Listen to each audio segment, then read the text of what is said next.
Hi, I'm Leslie from Berry Birdie Designs, and today I'm going to show you how to make a pouch similar to this one in about 20 to 30 minutes. So first of all, you want to start with your fabrics, your lining, which I use muslin, interfacing, and a couple little pieces of the matching fabric for the zipper, and your zipper. These pieces measure 7 inches by 10 inches, and so does the interfacing and the lining. So first you want to iron the interfacing to the wrong side of your fabric. Steam it on well so that it melts the interfacing to it. Then you want to bring all your pieces over to your sewing machine. And the first thing you start with is the zipper. Now this is the trick to make the zipper lay flat on the pouch. And you want to take a 1.5 inch by 1.5 inch square and stitch it to the very bottom of your zipper. So just stitch across the bottom.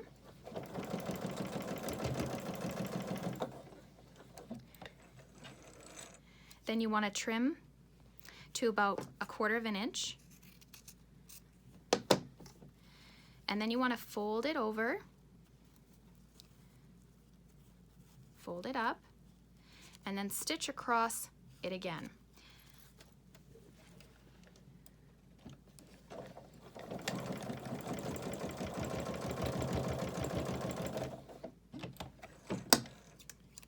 Okay, now you want to do that on both ends.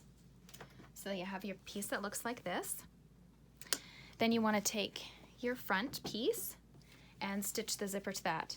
Now I move my needle over to the side so it's stitching closer to the zipper, and you want to center your zipper onto your pouch front and just stitch straight across.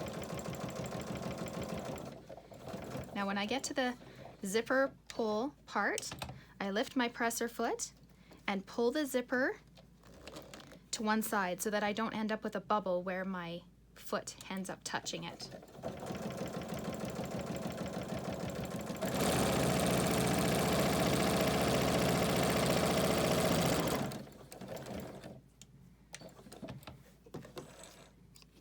Okay, so once you've stitched that, then you want to take your lining piece, lay it directly on top of what you just stitched, and do the same thing.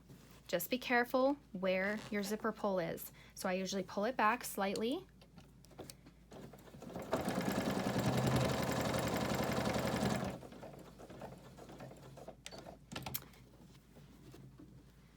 And then when I get in there, I pull it back to the front, the top, and then continue stitching.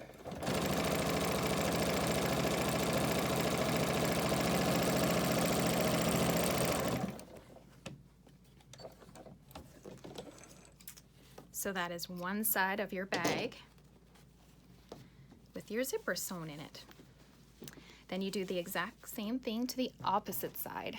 So you get the other side, lay your zipper center, and stitch right across.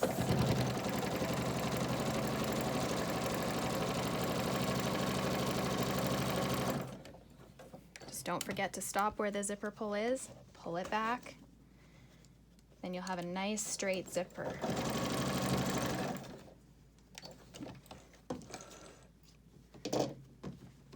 Okay, and then you want to lay your lining piece on top of that one. So directly on top, and stitch over that zipper one more time to get your lining in place.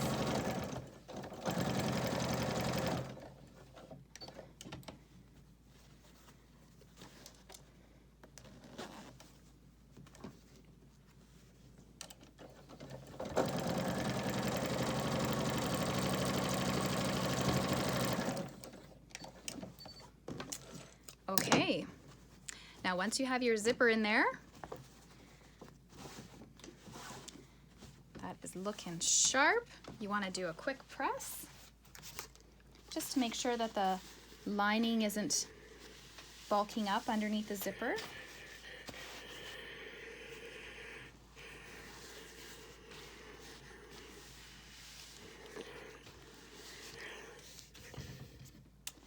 just like that. Then you want to open up your pieces like so. And you just put the lining toward the lining, and you put this seam, which you've just sewn, towards the front of the bag. So you start from your lining corner and you sew straight down. You may wish to pin this too, just to make sure that it stays in place.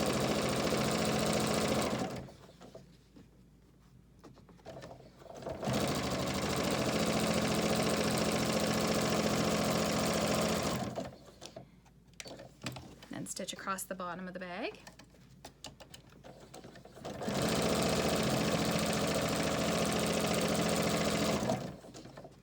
Just make sure that everything is lining up nicely too. I'm sewing about a 1/2 inch seam as well, just because it makes it a little bit easier when I'm trying to match up the sides and the bottom of the bag.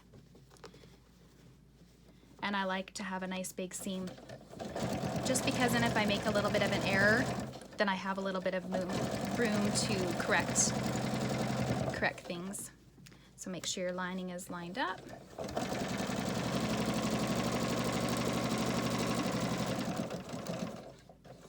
And when you get to the bottom here of your pouch, you want to sew just a little bit into the bottom of the bag. And then you want to sew on this other side.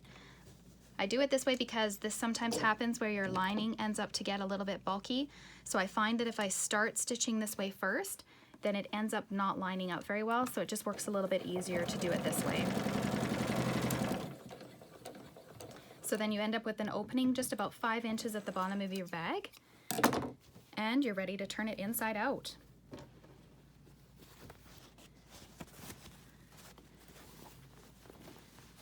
Now you want to just have a look and make sure your seams are looking good and that they're matching up on either side that you just stitched, which they look good. They're matching up nicely here at the ends of the zipper. And then we're going to just do a box pleat here at the bottom, where we're going to make a little bit of a box end. So you want to push one of your seams one way and the other seam the opposite way. And I use my hand inside to help line them up, and sometimes I'll even take a little peek inside just to see that they're lining up correctly. And then you want to stitch directly across all those layers there. And usually I sew about 2 to 3 inches, depending on how big you want your box bottom to be. And I do a back stitch as well.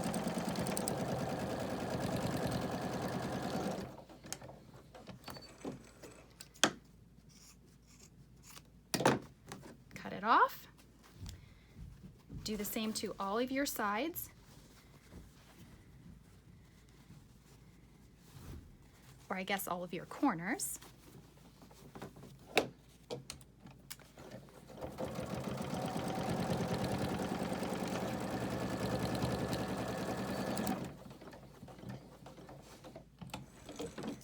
Clip off that extra little bit. And then you want to do the same to your lining piece as well. You want to stitch it and clip it off, and try and make it the same size that you had made your ones to the outside of the bag.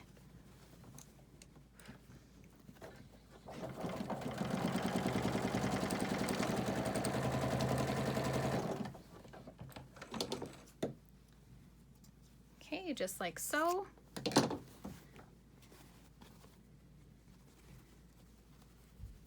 And then the other corner.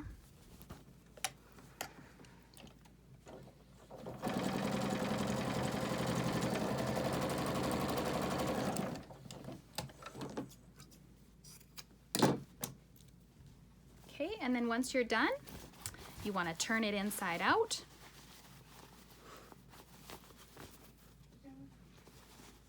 And you want to push the lining, oh, not quite yet. Once you get the bag pushed out there, you want to actually close this lining piece right here. So you want to turn that little end piece in at the very bottom there that you have open, and you want to just do a tiny, tiny little stitch here across the bottom.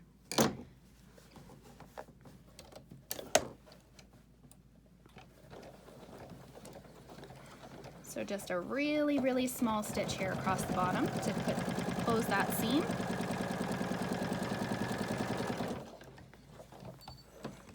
And your bag is pretty well done. Clip these little seams.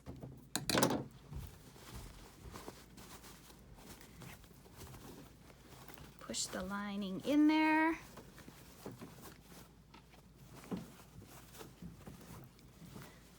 And you have got your bag. And see how nicely those little ends here on the zipper, they work so well so there's no bulk there on the sides. And there's your bag.